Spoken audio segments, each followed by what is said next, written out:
Oh, I'm not allowed to clean up early? Have it your way, by user material egg 7428. I am a master's student who works as a TA for a class of 60 students. It is a lab course, so there is a ton of setup and cleanup. I usually end up working an extra hour or two past the end of lab, which I get paid for, but it does mean I go home really late. So I started tidying up once most of the students were gone. There is another TA and the professor to answer questions.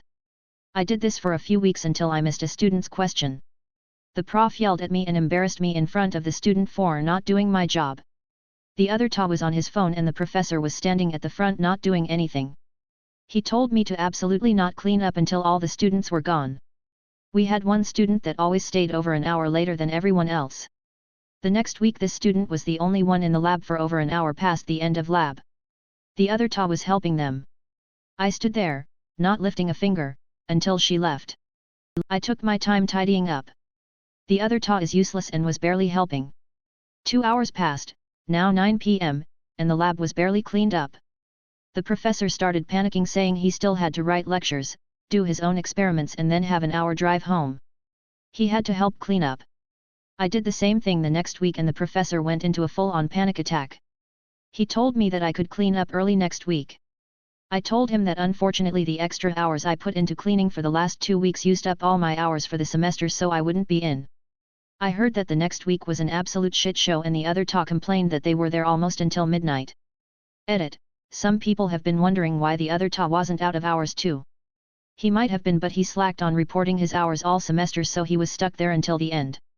Also, the prof couldn't leave us in the lab alone, so he couldn't go do his experiments, and it is a biosafety level 2 lab, so he isn't allowed to bring his laptop in, can't work on lectures. He was stuck there until we were finished, lol. My BF gave himself an allergic reaction to get rid of his boss, by user Shananab. Not my story but my BF's. He doesn't like writing, but we've been listening to a lot of Reddit stories and this story came up. His family confirmed this happened, so it's not made up. When my BF, Jake, was 19, he had a job at a smoothie shop. He worked with 3 other people and his boss. We'll call him Michael. Jake's one stipulation before getting his job was that he not work with peanut butter since he is allergic. He'll break out in hives and if ingested his throat will swell. Not bad enough for EpiPen but bad enough to need Benadryl. At this job they made protein balls and it was made with peanut butter.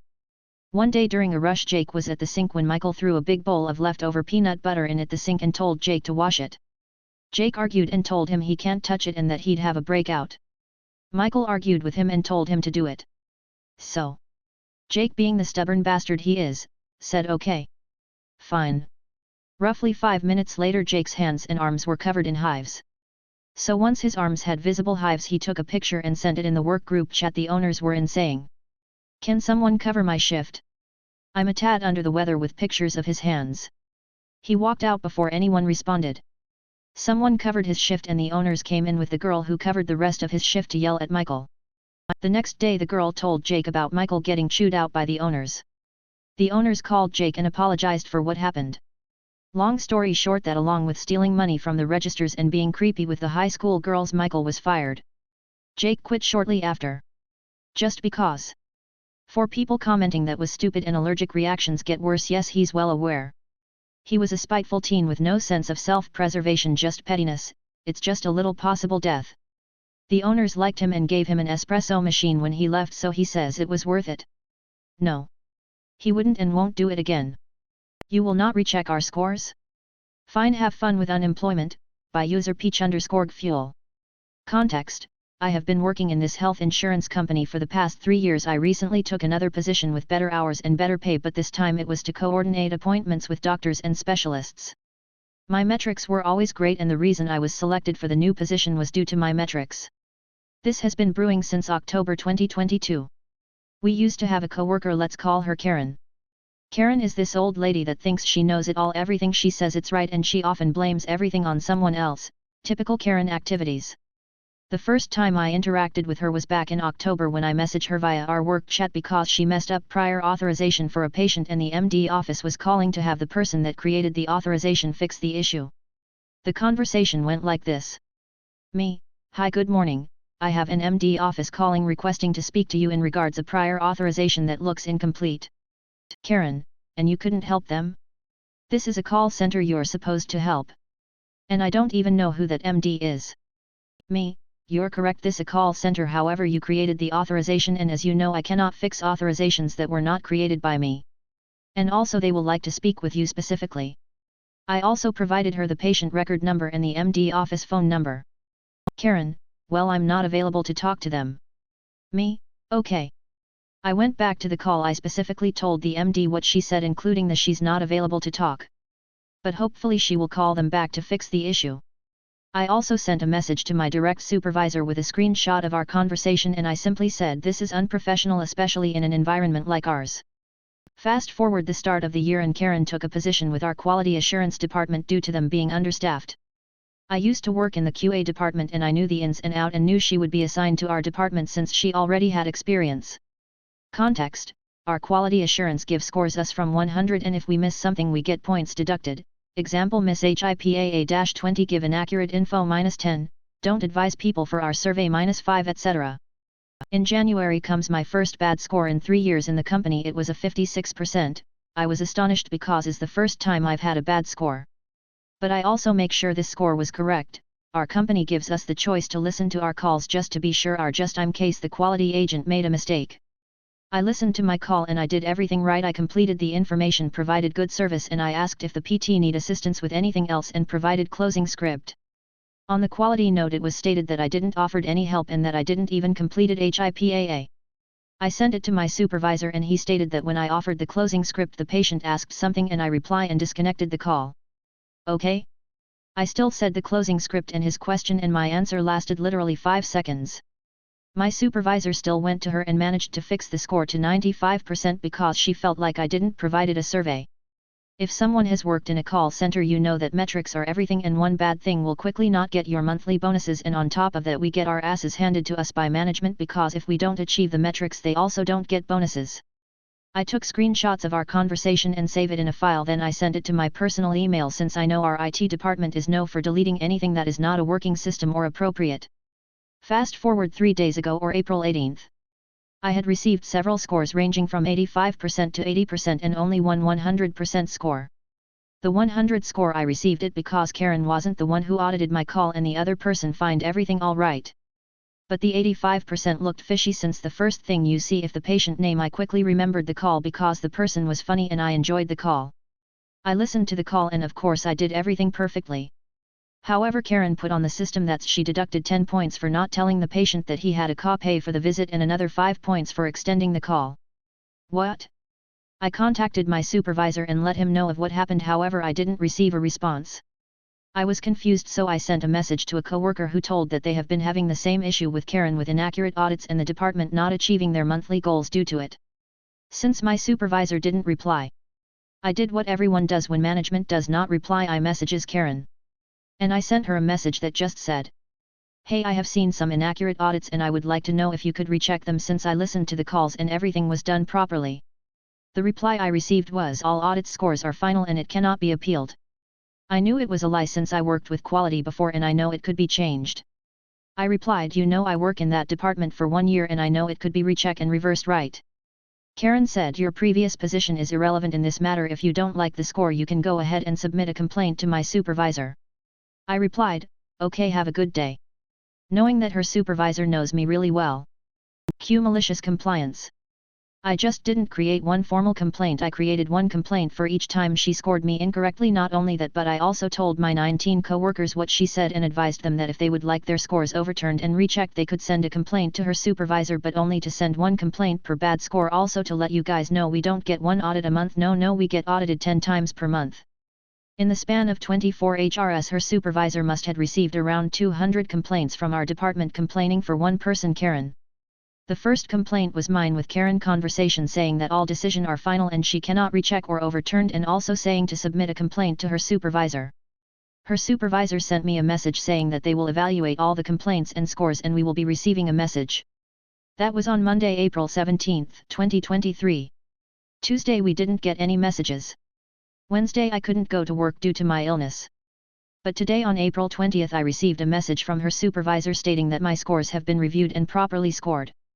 And also stating that my supervisor will be under investigation because any complaint should be submitted to his manager and he never submitted anything. And that the employee has been terminated. But the best part is logging into our chat and seeing Karen's profile with no pictures, and instead of her name it only said unknown user. The morale of our group is better and I hope we don't have issues again. Hospital lab wants the blood sample overfilled, by user Christos Columbus. I am a medicine student working in a surgical department in a big hospital. My job is to support the doctors by doing examinations and drawing blood samples. We had a patient that was scheduled for surgery the next day, so I draw our standard pre-op blood samples, including a test tube for checking the blood clotting. These test tubes have to be filled to the correct line, otherwise the included chemical cannot stabilize the blood. I normally check if the tubes are filled correctly, but sometimes I forget about it. I draw the sample and send it to the lab. An hour later I get a call from the doctor on duty, saying that the clotting tube wasn't filled enough and if I can draw another sample. I said sure, draw the sample, double-checked if it was filled to the line and send it to the lab. Another hour later I get another call from the doctor, asking me if filled the clotting tube correctly, because the lab said again that it wasn't filled enough. I assured that I double-checked. She decided to draw the third sample herself. We went together to the patient and we both checked several times that tube was filled right to the line. We sent it to the lab and we're sure that we got it right this time. Another later the lab calls again stating that the tube wasn't filled enough. The doctor was so pissed because the tube was definitely filled correctly. She asked the lab tech what she has to do. He replied, fill it to the top. To the top. Yes, to the top. The tube has to be completely full. So she maliciously complied, knowing that you only have to fill the tube to line and not to the top. We drawed the fourth blood sample on the same day and filled it to the top. The patient was not amused. An hour later the lab called and said that the test tube was too full, rendering the results invalid. The doctor was so pissed and demanded to speak to the lab director. She demanded that the lab sends someone over to draw the sample, since we seem to be incompetent. So someone came over, drawed the fifth sample, exactly to the line and sent it to the lab. It was also underfilled. Turns out the calibration of the analyzing machine was off.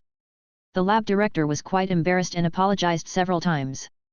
I am not a native English speaker, I hope my writing is okay. Edit.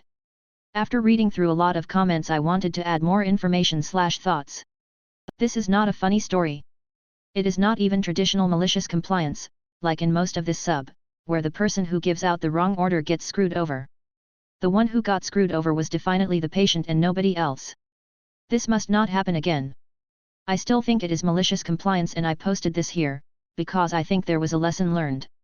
The patient was totally pissed, but he was also very understanding and we explained before every blood draw, why we were taking it. Before the second draw, I told him that it was most likely my fault. Before the next draws, we also told the patient that we think the lab might have had error. He agreed to all the draws, including the fourth one, where we told him that we were certain that it would return invalid and we were doing so because the lab told us so. Of course we apologized to the patient. The doctor talked to the lab director and made a report into the Critical Incident Reporting System, CIRS, to prevent this from happening again. We told the lab several times that the error must be on their site.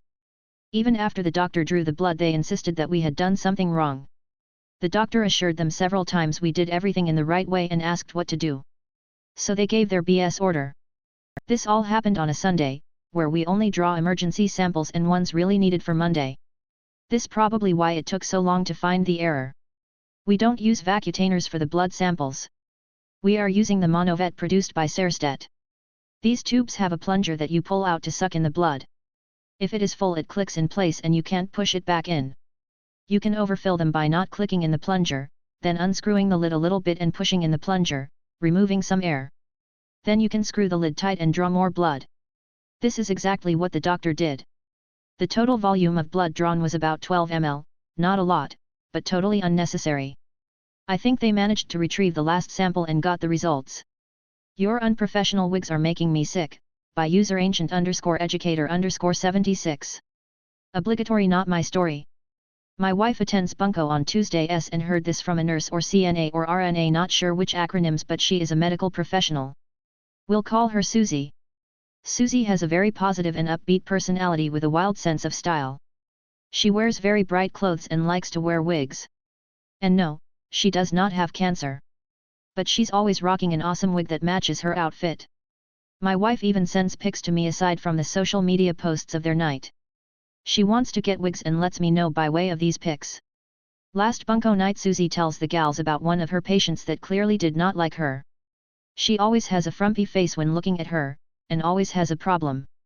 The patient was getting continuous care and saw Susie regularly over the past few weeks, so this attitude grated on her over time. But this time she crossed a line.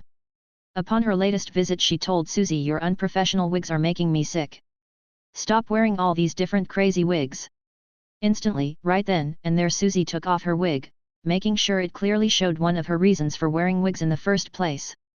She had long clumps of hair that gnarled out in all directions, showing bald spots as well.